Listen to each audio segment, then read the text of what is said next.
Esta ha sido la presentación del quinteto homenaje a Astor Piazzolla con los maestros Nicolás Gershper en piano, Gustavo Musso y Damián en saxo, Martín Cantrier, Guaró y Mariano Sibori en contrabajo.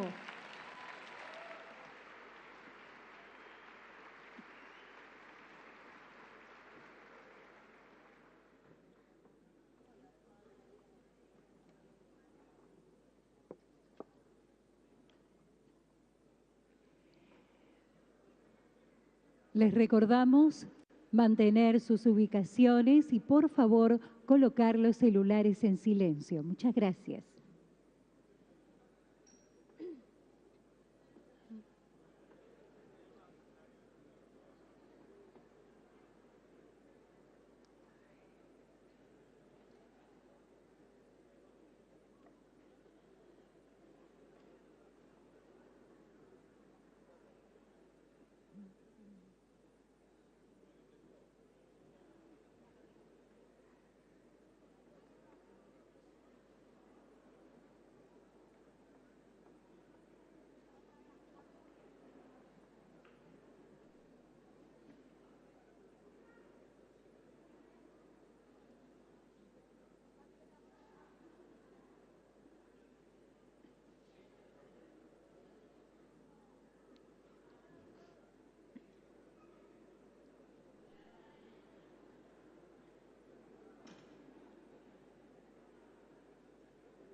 En minutos nada más vamos a dar inicio a esta ceremonia de apertura.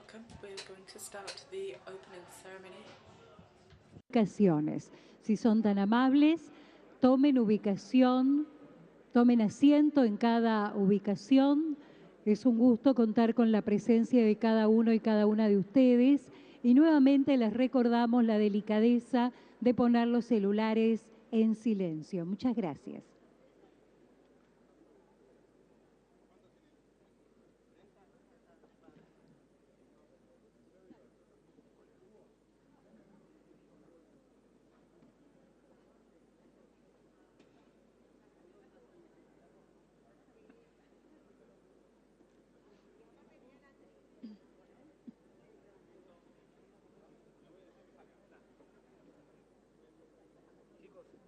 Necesito espacio, estamos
acá, por favor.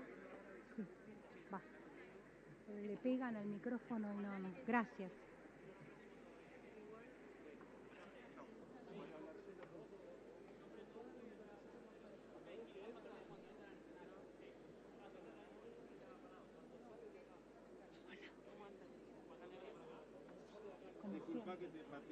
No, perdón.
La vicepresidenta de la República Argentina. Welcome Vice President Kirchner, Dr. Cristina Fernandez de Kirchner, as well as the co-presidents of Eurolat, Oscar Dario Perez Pineda and Javi Lopez.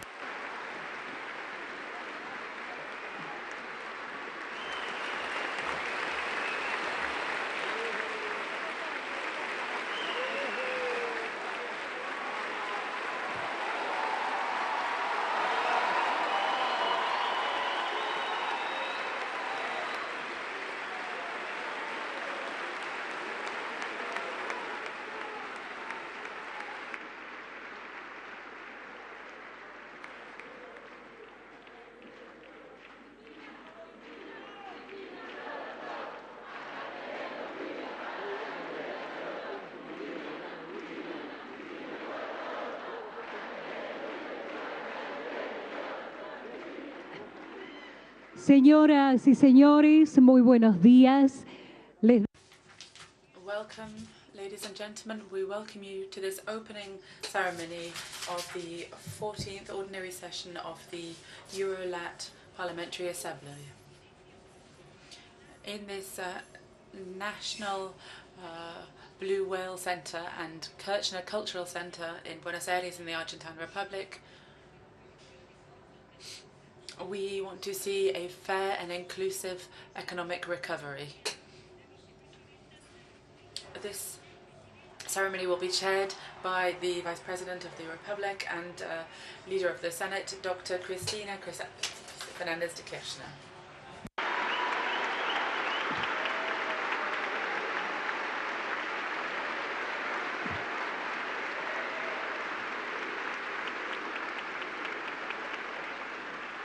La acompañan en el estrado. She is accompanied by Javi Lopez, a member of the European Parliament, who is co-chair of the European side of the Eurolat Assembly, and Oscar Dario Perez Pineda, who has come from the Chamber of Representatives of Colombia, who is the co-chair on the Latin American side of the Eurolat Assembly. We have over 100 legislators from Latin America and Europe who are participating in this assembly. We in particular would like to welcome our senators and members of the Argentine Congress, as well as representatives from both chambers, national, provincial and municipal representatives, as well as accredited diplomatic representatives in the country. And you, ladies and gentlemen, our guests. I invite you to stand for the national anthem played by the Mr. Matias Sagreras of the Kirchner Center.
La Asamblea Parlamentaria Eurolat.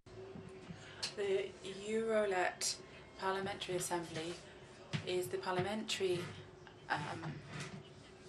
branch of transatlantic cooperation. It was founded as part of the Latin America Caribbean Summit. There are 4 committees: sustainable development, environment, energy policy, research, innovation and technology, social affairs, young people and children, education, culture, and economic, financial and trade affairs. Also, food security and fighting hunger, as well as fighting organized crime and cross-border crime and terrorism, and 2 open fora, the Women's Forum and the Civil Society Forum. The opening words will be given to Oscar Darío Pérez Pineda, who is the co-chair from the Latin American side of the Eurolat Assembly.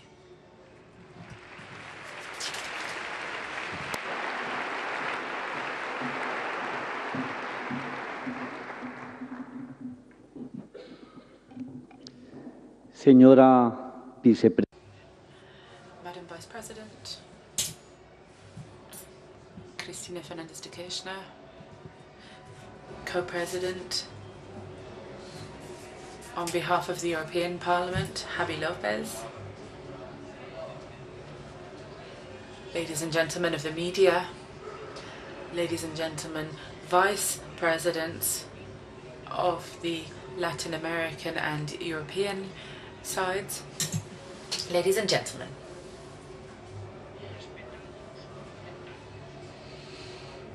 Respected members of Parliament, I'd like to start by expressing my joy that I feel at being able to once again come back and meet in the Euro-Latin American Summit with physical presence. Although IT and communication technologies have been extremely important in maintaining contact and working on our shared projects, nothing can be the same as the warmth and fraternity that you experience when we can meet once again all in the same place. The last 2 years have been marked by significant challenges and difficulties on the international scene, particularly for the various fora, such as this assembly, which are focusing on democracy and which bring together representatives of citizens with different ideologies, beliefs, and different ways of seeing the world. Nonetheless, our Assembly will continue its constant work in order to overcome obstacles that arise and to ensure the work of the committees and the Bureau, and we worked on that in 2021. That would not have been possible without the significant efforts made by Co-President Javi Lopez, and I would like to take this opportunity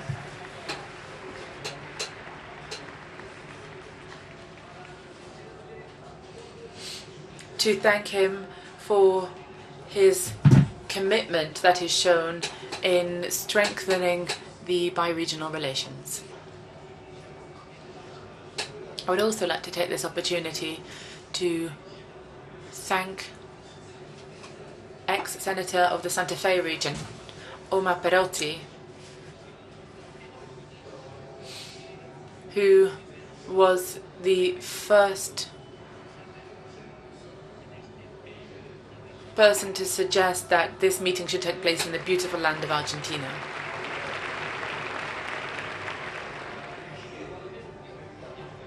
Furthermore, I would like to thank Senator Adolfo Rodriguez Sá, Senator Silvia Jacopo, and all of the Senate of the Republic of Argentina for taking this initiative and for welcoming us into your home.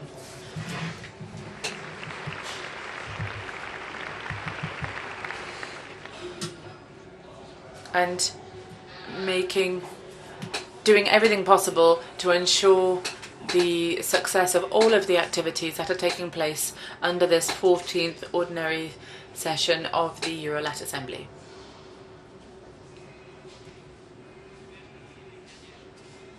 As we heard yesterday,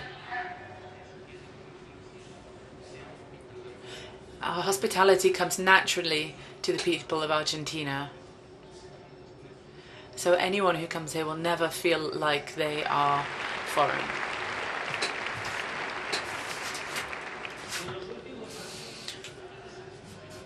In recent years, one of the key things that has impacted all aspects of our life has, of course, been the COVID-19 pandemic. Today,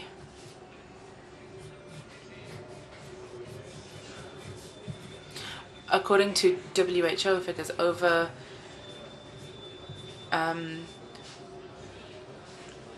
2 million people in Europe and 60 million people in Latin America have been affected, and there have also been uncountable deaths in our regions.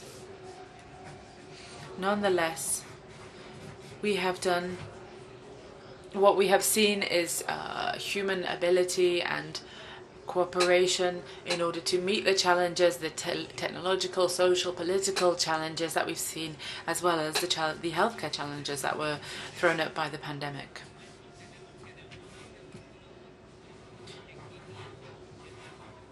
In Europe, about 580 million people are vaccinated, and in Latin America and the Caribbean it's 430 million, according to the WHO.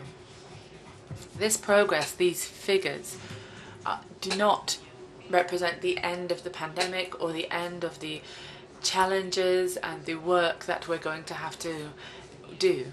This is just the start. They're just the first step that we've been able to take, and which show that when you have commitment and solidarity, then human beings can overcome any problems that they face. That's why this 14th plenary session of Eurolat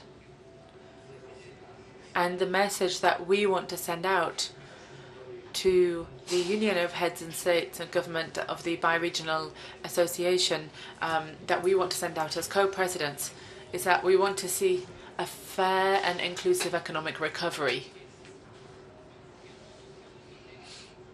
Although making progress with vaccines is important, what we don't want is that the post-pandemic world should be the same as the one that we lived in before 2020. This historic moment cannot end in yet another return to the historic inequality that we've seen, unequal access to public services, discrimination and poverty for large sectors of our populations. No.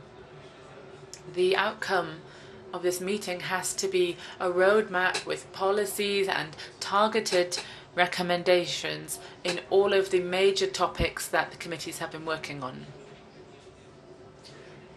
in order to ensure that our two regions will be the driving force behind recovery. And we won't go back to a world that is unsustainable. One example of that is the high levels of public debt for many Latin American countries, perhaps all of them. These countries have difficulty in ensuring their economic and social recovery. Therefore, I would like to urge everyone present to work to ensure that international multilateral credit institutions and that the lender states should establish policies to substitute debt, or at least part of it, into investment and social development.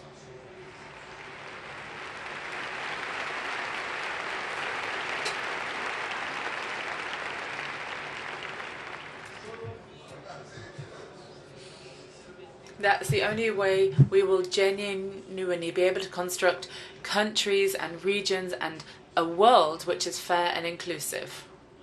Despite the challenges we face, we won't be looking merely at the post-pandemic debates. We also have to look at serious debates that should be had on the international organizations in recent years.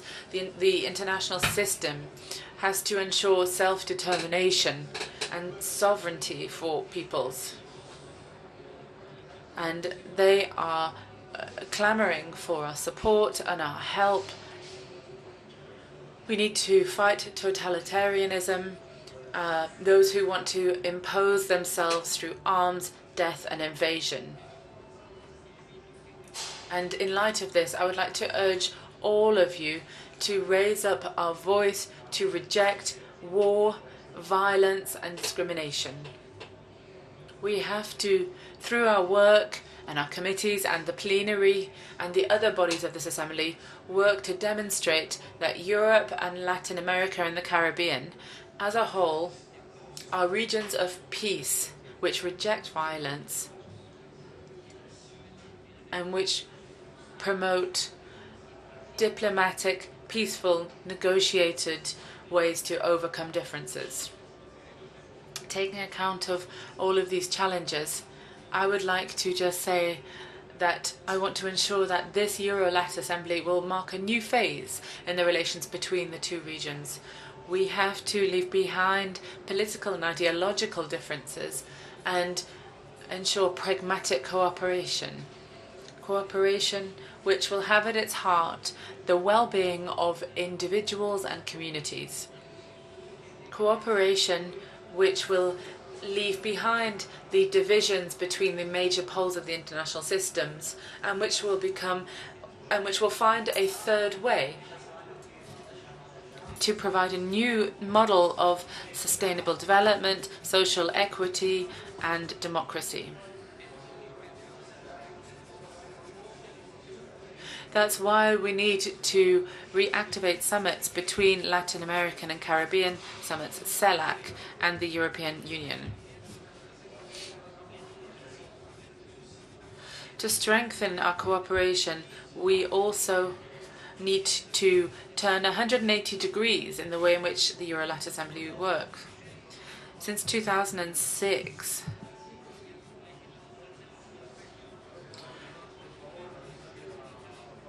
we have focused on the legislators from the two regions, but now we have to focus on everything that we do. The decisions that we make are resolutions that are adopted by citizens. Therefore, I believe we need to establish a new strategy which will be based on the need to focus on the resolutions that come out of our parliaments and the work being done at Latin American level and in international bodies. That's how we can ensure that our debates and the knowledge that we build in these sessions will not merely remain ink on paper, but will become a tool in the service of our people. If we can do that, this assembly will become a reference point at the international level and which will have a positive impact on its regions. Ladies and gentlemen, members of parliament, the work that lies ahead will be difficult, but I'm sure that I can count on all of your commitment to ensure that this assembly will become a reference point for recommendations, good practices, exchange of views and public policies in favour of the well-being of all people in our region. Madam Vice President, you are up to this challenge.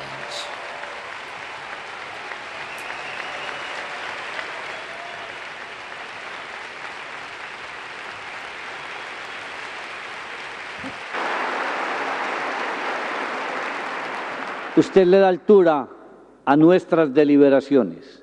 Usted no. You have our commitment And please be assured that this Argentine people who we love so much and who love you so much will be victorious.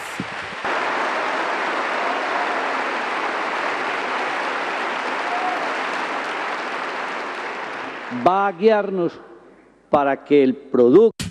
We will work to ensure that the outcome of our meetings is entirely successful.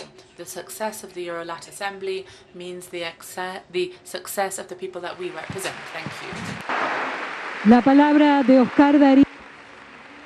Oscar Dario Perez Pineda, who is the co-president on behalf of the Latin American component for the Eurolat Assembly. Now, I should like to call Javi Lopez to the rostrum. He is the co-president from the European Parliament, the European component of Eurolat.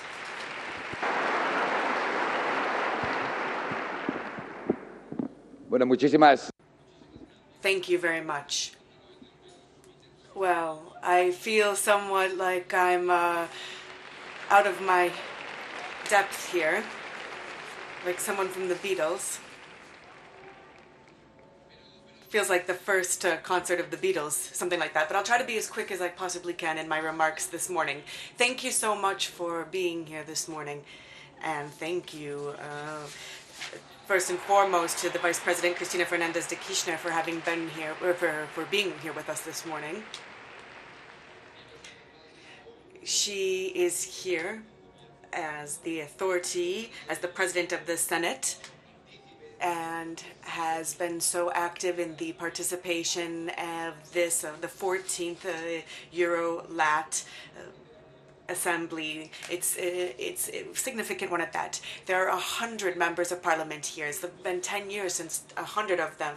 So we know that there are some 1.2 billion individuals are represented here via the more than 100 members of parliament that are present. So thank you so much to the Secretariat from the Argentine Parliament. Thank you to the Secretariat of the European Parliament. Thank you so much to everyone who assisted us and who did all that made it possible for us to be here today to have these debates.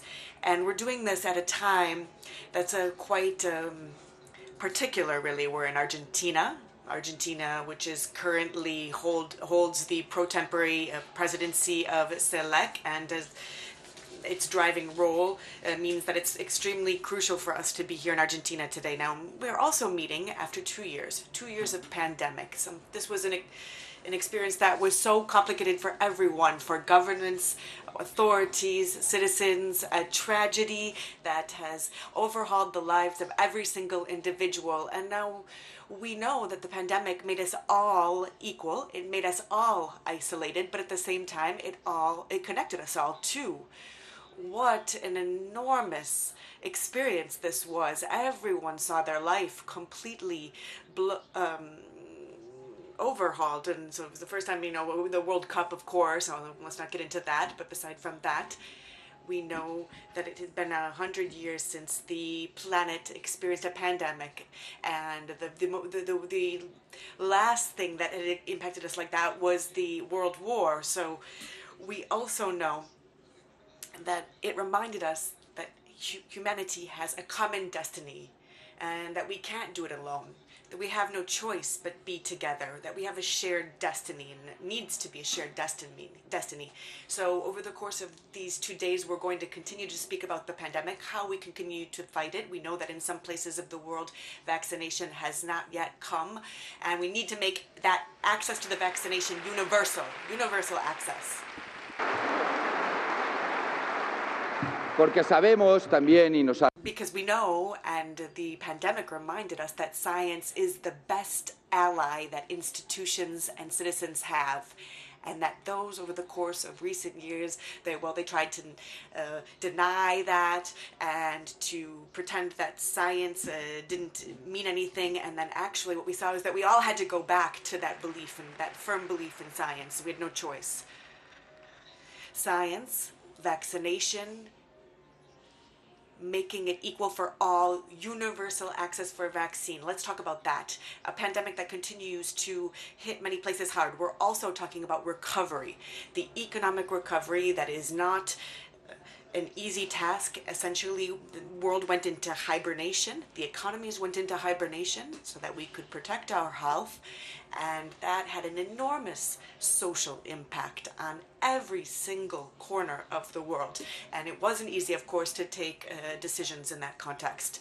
It wasn't easy and isn't easy for us to manage and govern this. And now what we know is that the economic recovery absolutely has to factor in the fact that there's no way we can go back to the world that it was before, in the pre-pandemic world. We cannot go back to that.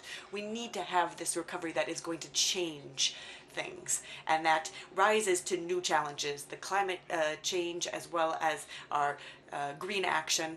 We also are going to need an economic recovery that factors in inequality. We know that over the course of the last 2 days, the pandemic made inequalities worse in our countries and in the world.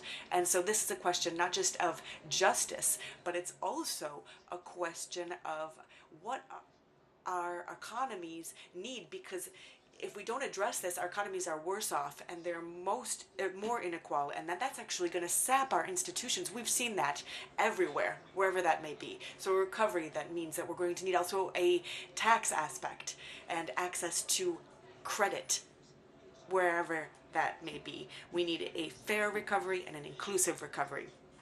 And of course, we also have to discuss about what has taken place over the course, over the last few weeks on European land, the invasion of a country, Ukraine. This is something that Europeans are very concerned about. It's not because it's about Ukraine and the Ukrainian people, but because of this tragedy that they are experiencing firsthand. But it's also about what our vision for the world is. How do we want to organize our world in the future? Do we want to have rules that everyone has to abide by, the same rules for everyone? Or do we want a world that is managed via force and might? This is the debate that we have, and we have to state it clearly, because the world is going to have to react. The world is indeed reacting. Moreover, it's important to talk about the consequences of the war, because the war is not just a tragedy in Ukraine.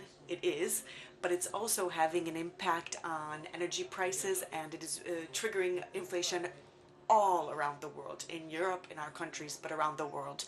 And also because war is something that is going to undermine food security and for a huge proportion of the world's population, and international organizations will have to be able to coordinate, work hand in hand to make sure that we do not, that this does not result in hunger in anywhere in the world, because this is the real risk. This is the real risk. Now, the war also reminded us a few things in terms of relations with the world, and specifically, I'd like to focus here on our relations with Latin America. We know that if we look, for example, if we look around us in your neighborhood, we had very important elections in the United States. And I'd like to thank the entire region for having shown this strength in terms of making sure that rules were respected, specifically Argentina in this case, which was so important for us. So I think that this shows us, it tells us that we have a real shared vision for the world, a shared vision for the world. You know, perhaps we know that geographically we aren't close to each other, but yet we share so much. We are open societies. We want to build a demanding democracy, a rules-based democracy, but we know that we have to have social cohesion and opportunities for all, because otherwise none of this will work. That we need to have open societies for globalization, a rules-based form of globalization with a human face. This is what we defend, and both regions that are represented here in the world, we defend this. And so the world is changing. It's changing greatly, and therefore it would be a good opportunity for both regions to work together. So having that EU-CELAC summit, of course, that has been suspended now for a number of years, but the parliamentary branch of that maintained its role, and that is crucial. So with our relations, and I'd like to conclude on this point, our relations between Latin America and Europe, well, that depends, or the lack, the risk of that is a bipolar world, a world of tension. We would like to see a multipolar world, an inclusive world, a colorful world, not just a black and white world, a world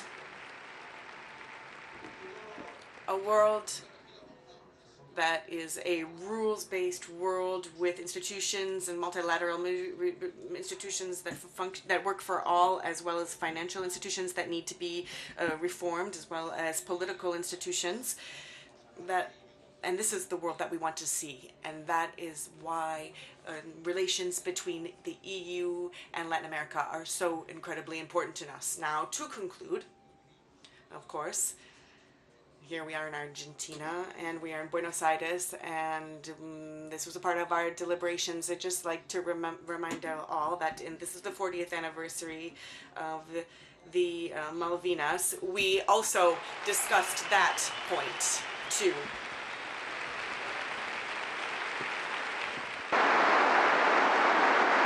Recordarlo. It was important to recall this.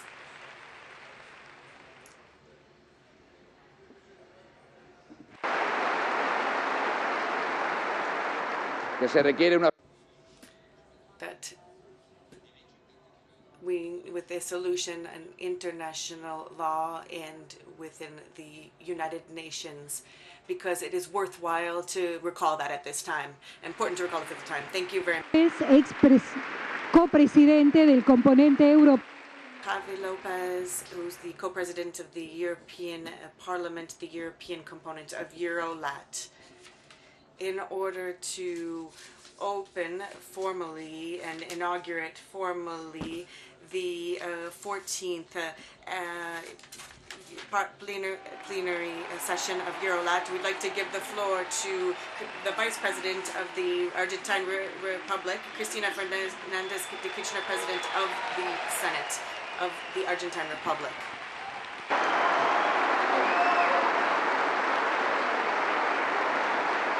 Gracias.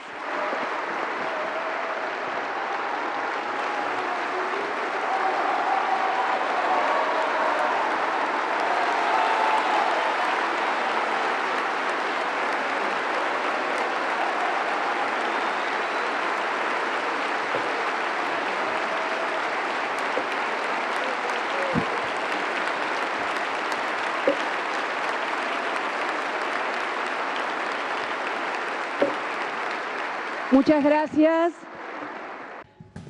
Thank you very much. Good afternoon, everybody. Co-presidents, ladies and gentlemen, members of the Parliament. The truth is that today is a very emotional day. The last time that I was in this beautiful cultural centre was to inaugurate it.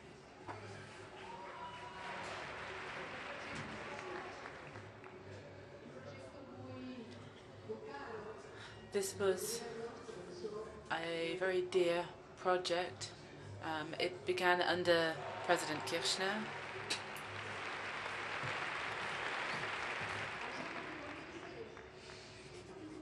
In 2006, just when Eurolat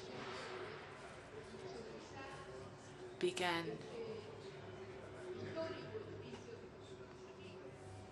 to work, we renovated the beautiful historic building of the post office of Argentina, and it was a monument from the Belle Époque in Argentina.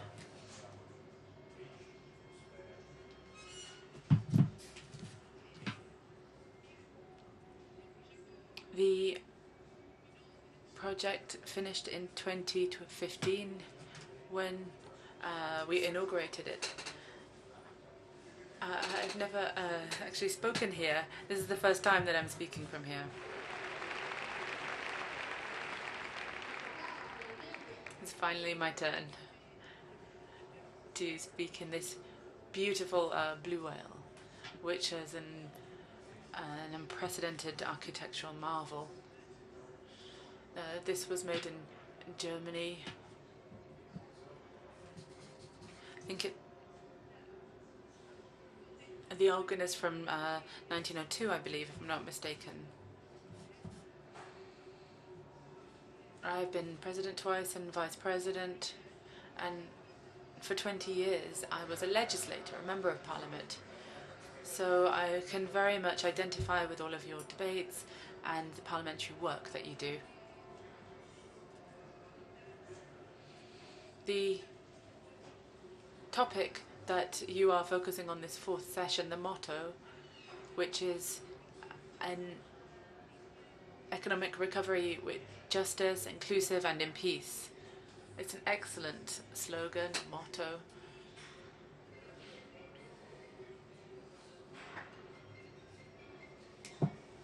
And of course, this requires economic recovery after the tragedy that our two co-presidents have referred to, the pandemic. The pandemic has affected lives, governments, and the whole planet.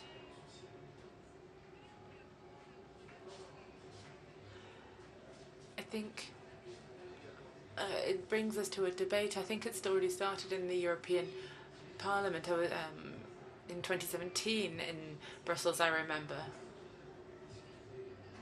where inequality, of course this was before the pandemic, inequality was discussed, and it was clear that we were already living in an increasingly unequal world, and tragically the pandemic has increased this inequality.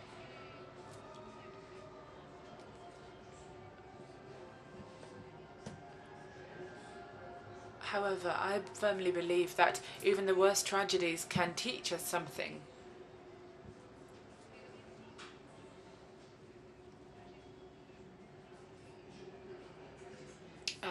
In the European Parliament, we took a historic view of the history of the welfare state, the concept of neoliberalism as well. Both of these constructs, the welfare state and neoliberalism, are political constructions, political projects. Yes, they're economic, but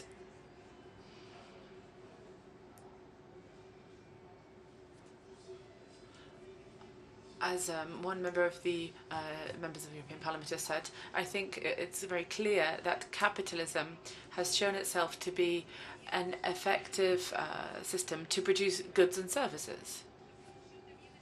The production of goods and services needs people, from producing food up to the most complex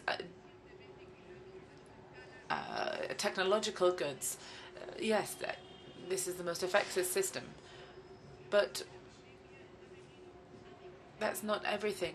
I think that the pandemic has revitalized the debate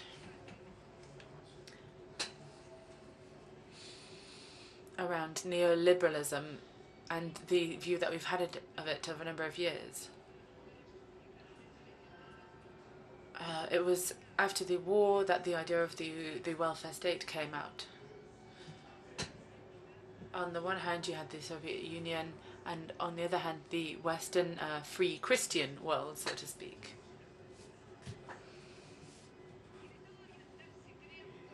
The welfare state was created largely as a tool, as a system whereby the state had significant responsibility for people: education, health, access to dignified work, proper housing. The state was responsible for that. Of course, each individual, each person also had to work. And after the fall of Berlin, we saw the rise of neoliberalism. Now, we saw before that communism, and there was a common feeling in society that we are responsible for our lives. You're completely free. If you If you have work, then it's up to you. And if you don't have a job, it's because you don't deserve it or you're not doing enough. And if you don't have housing, it's because you haven't worked hard enough. This was the general sentiment created by neoliberalism, and which still exists in a number of societies. And Jordi, yes, it was the pandemic that brought about, once again, the idea of state. People started to ask,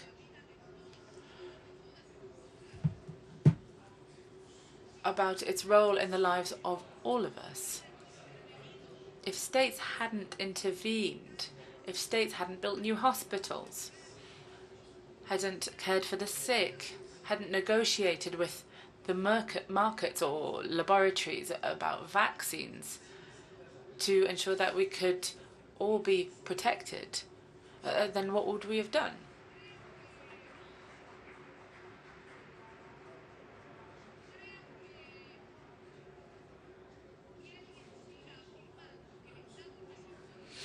If people continue to state that the state isn't important in people's lives, the state plays no role in people's lives, I would say state policies are absolutely key.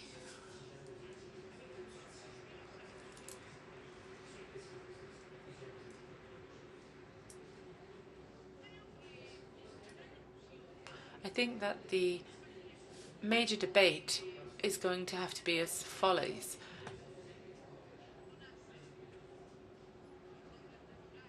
Inequality isn't because of some inevitable natural order of things. Inequalities aren't the result of nature. They are the result of political decisions or a lack of political decisions.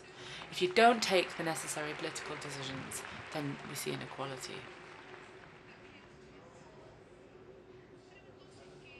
So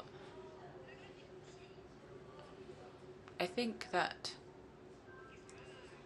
the major debate that we're going to have is around whether this process, this system, capitalism that we see around the world, from China to the United States,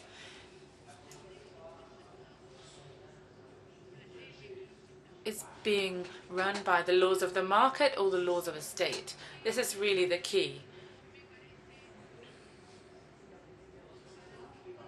I think that's what we need to look at if we want to seriously look at the issue of inequality and to tackle it.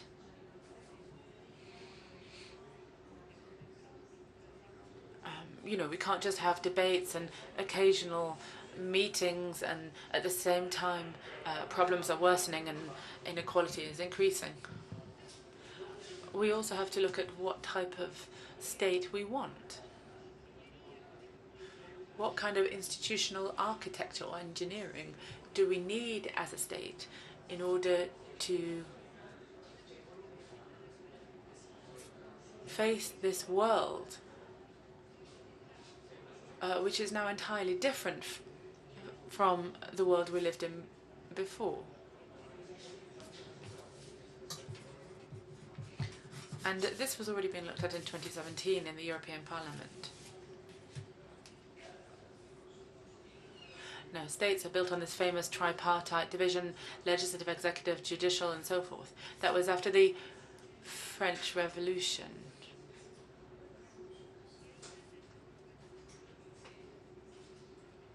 And that's where our current institutional organization dates back to. The state, represented by the three powers, was the power. The Ancien Regime, which fell under the French regime, organized around the clerics, the nobility, and the monarchy, ended. It was the people then who came to the Popular Assembly, and they made up all power at that moment. Today, our parliaments, our executives, our judicial authorities These are often sometimes in hoc to economic powers.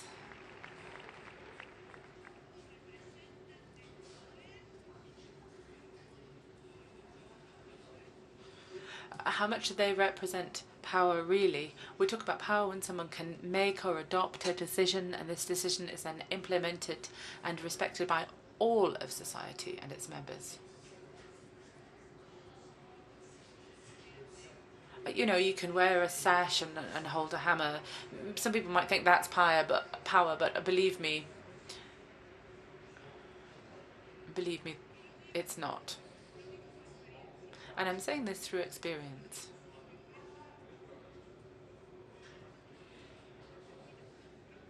I won't tell you everything that I've seen. Let's just leave it at that.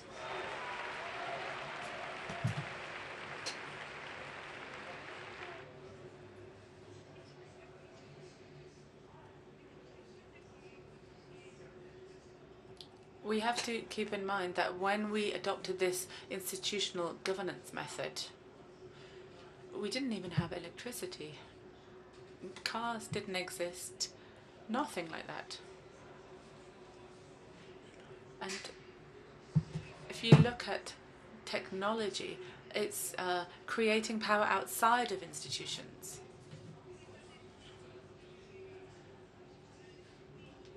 You know, we know how the executive should function and the legislature should function, and also judicial power.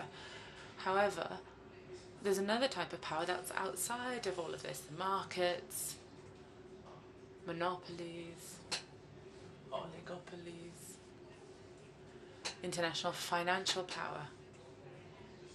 None of this is covered by our constitutions. And when every 4 years or 2 years societies elect their representatives, none of these powers are at stake.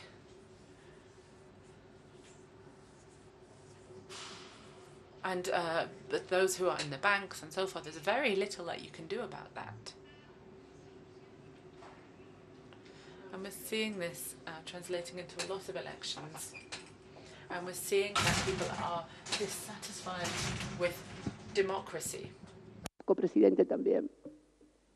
Pero having said that, democracy is unsatisfied when people take a stand against politics. Then we have to, I think, ask ourselves, perhaps we need to rethink our institutional makeup, where the power of the institutions is brought to be created, but it's not too late for us to rethink this. And that's why I believe that the pandemic came to solidify this discussion. Why? Because it's not possible to have a tragedy on the scale that we have just experienced and then have the state, the government, only to exist for that. And then when we need to make decisions on economy and regulation and checks and controls, well, then we can't. Then the government cannot do that. And the economic activity prevents that from happening. Think about that. Think about that.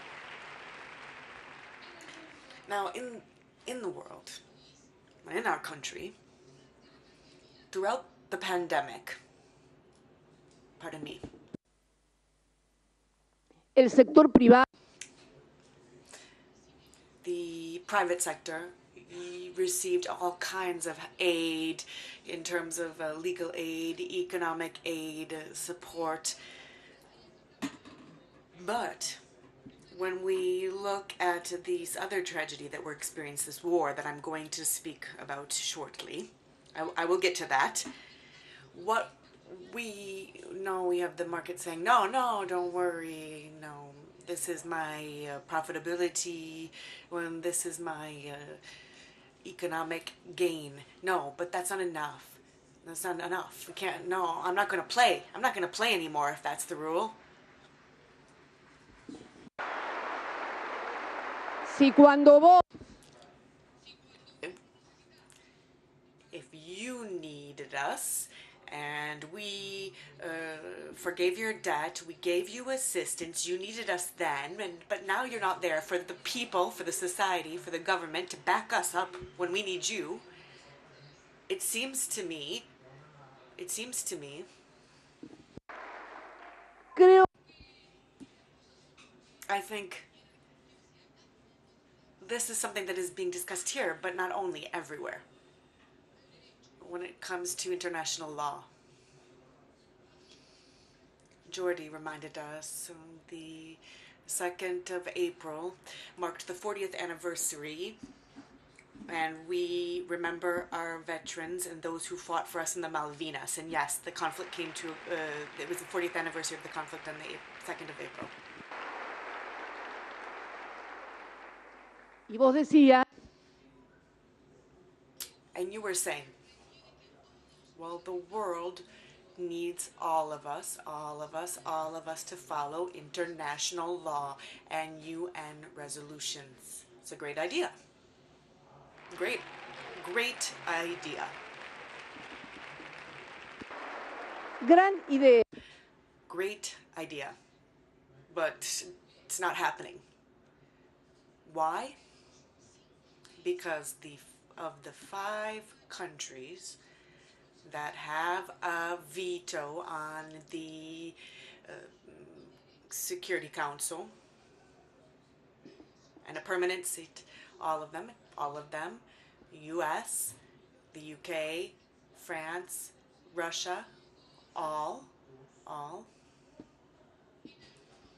At some point they didn't respect the international law at one point or another.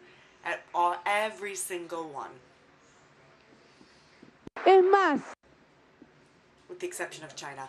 And we've spoken out about this double standard in international law of these powers who believe that they are above all other countries and that they do not have to respect international law. And indeed, forced occupation of our Malvinas Islands saw the UK supported by other powers. When they don't want an invasion, they reject it, but when it's their allies who carried out the invasion, and then that's fine with them, then they support it.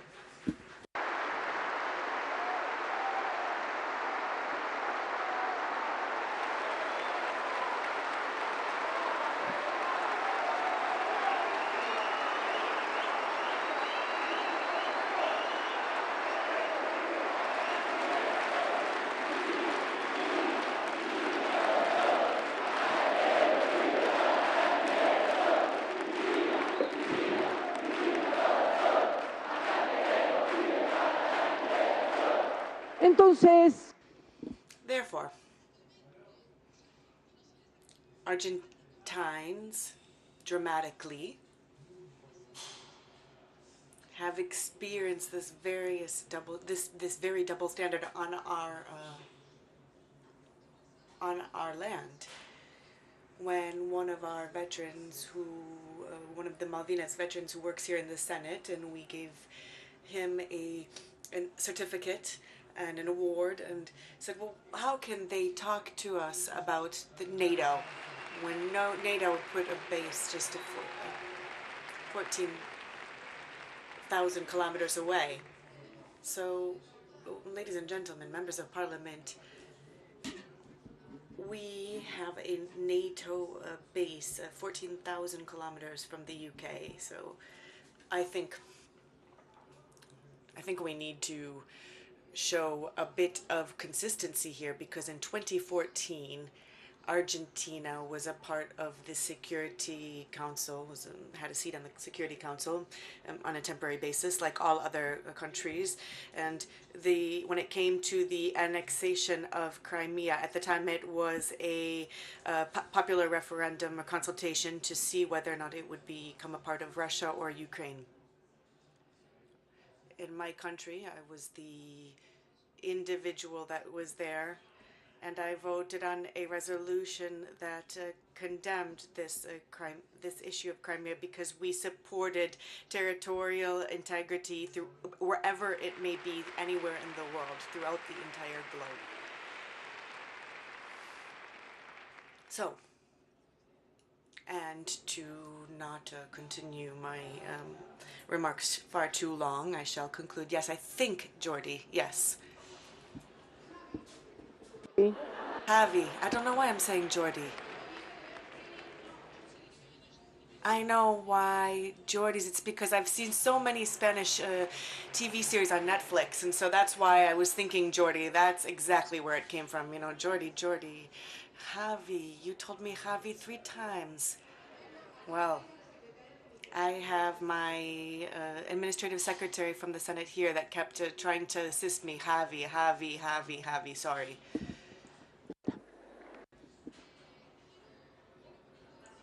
My apologies. So, but yes, I think we do need to seriously rethink the world in which we want to live. In terms of inequality, just think for a second. You and everyone, the time we had the least inequality, it was from 45 to the fall of the Berlin Wall. That's when we had the least amount of inequality and the highest level of well-being. Here too.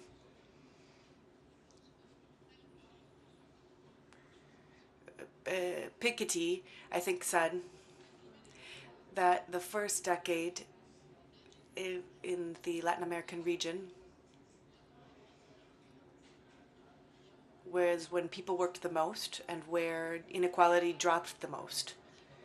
And I have to say, I feel completely honored because in 2012, a World Bank report said that Argentina in the last decade, so over the course of the last 10 years, Argentina doubled its middle class. So this is the best possible sign of social mobility that one can have. And I believe, to be frank, we need to really focus on that, on finding a way to come up with a new approach that means that we can have more equality, more justice, and address that issue of inequality. Moreover, we need rules of international law that are respected by all countries of the world, for every single country of the world, without any distinction. And again, I'd like, on this point, I'd like to ask for the assistance in the vultures, and in Latin America we had this resolution so that states cannot be extorted because of the vulture founds like Argentina was. This is extremely important in the UN also. To just echo what the co-president said, he spoke of multilateral institutions. You too said that, I believe, Mr. Co-President, if I'm not mistaken. Now, allow me to just remind everyone that today is a special day. It's an important day. It's the 13th of April.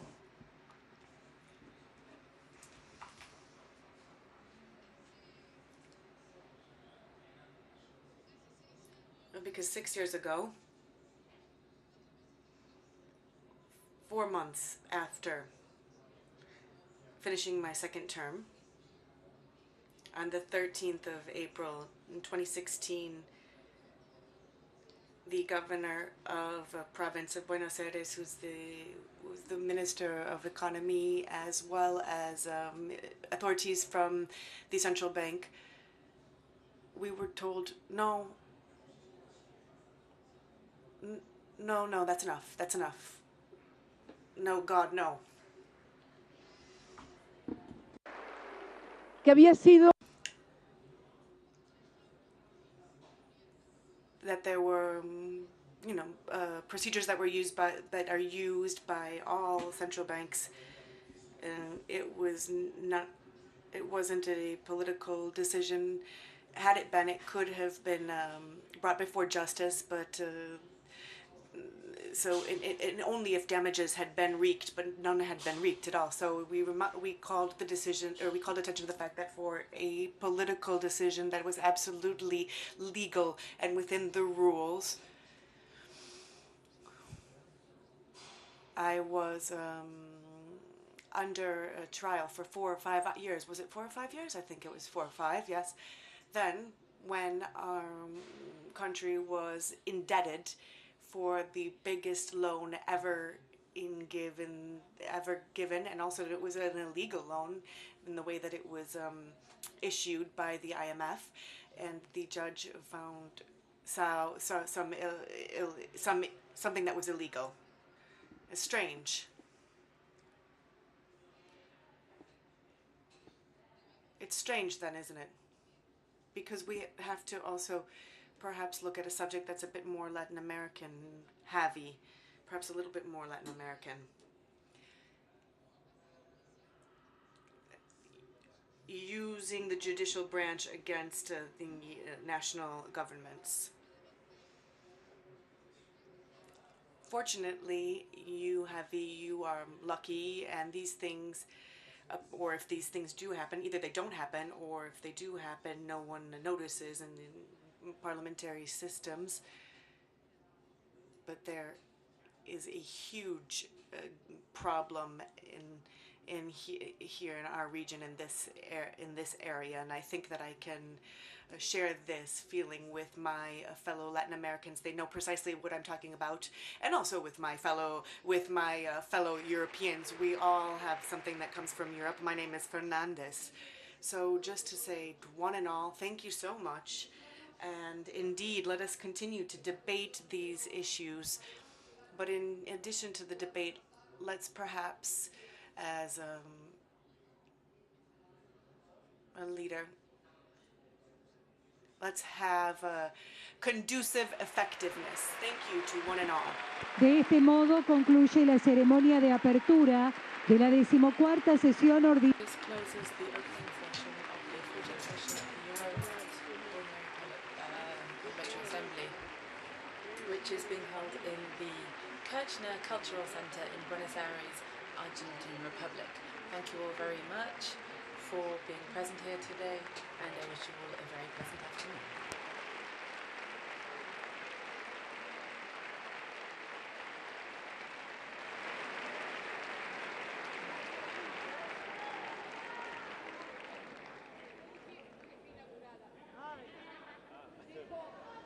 Formalmente, audio, por favor. No, sí, me acuerdo. Lo que tenía que decir al final, hola. No lo dije todavía, ahora lo voy a decir. Declaro formalmente. I formally declare the 14th session, the plenary session of Eurolat open. Thank you all very much.